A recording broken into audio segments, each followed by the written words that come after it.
took one look at the Gruffalo. Working as an early childhood educator, Cassandra Barrett has spent almost 2 decades helping shape little humans. I get to watch children grow from tiny babies into being children that are ready to go to school and on to the next journey of their lives.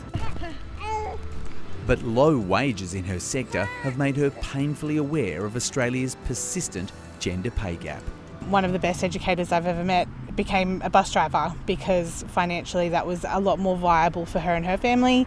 I've had another one go to work at Bunnings. The peak union body says because of the gap, women are essentially working for nothing from now until 2025. There's 42 days in the year that women would have the equivalent of working without pay compared to men. And that's because the gender pay gap still sits at 11.5%. But the figure is closing because of new laws and the government now publishing gender pay gaps at every Australian company with more than 100 employees. Data made public under new laws has revealed the huge gender pay gap in well-known companies. The gap is not about equal pay for equal work. That's the law. But rather the ongoing difference in average pay between men and women. The ACTU research uses a figure of 11.5% from the Australian Bureau of Statistics.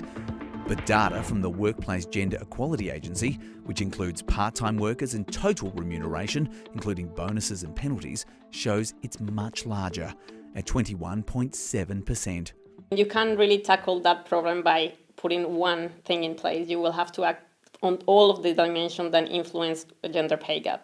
Women have higher rates of part-time work, take more time out of the workforce to have children or care for family, and do a disproportionate share of unpaid domestic work. Female-dominated industries play a part too, and they often work in roles that attract lower wages. We still have some sort of discrimination between paying of women and men. The ACTU is aligned to and influences Labor Party policy.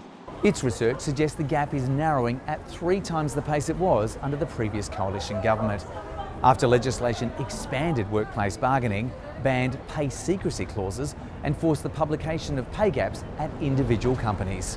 I'm worried with this data that maybe more women are going back to work because they're struggling with the cost of living. Business lobby groups and the coalition have supported narrowing the gender pay gap, but have opposed some of the industrial relations changes the government has put forward in its attempts to achieve that goal. We need to step away from the politics and recognise that this is about supporting women in their choices, in the workplace, with their family, in the community. In 2024, aged care workers won a pay rise of up to 28.5%. Early childhood educators won a staggered 15% wage bump, the first examples of what is called pattern bargaining, where conditions can be negotiated by workers and business owners across an entire industry rather than company by company. It means that they can start saving and not live week to week. It means that they might be able to go on a holiday for the first time in their careers. Crawling towards a more equal future.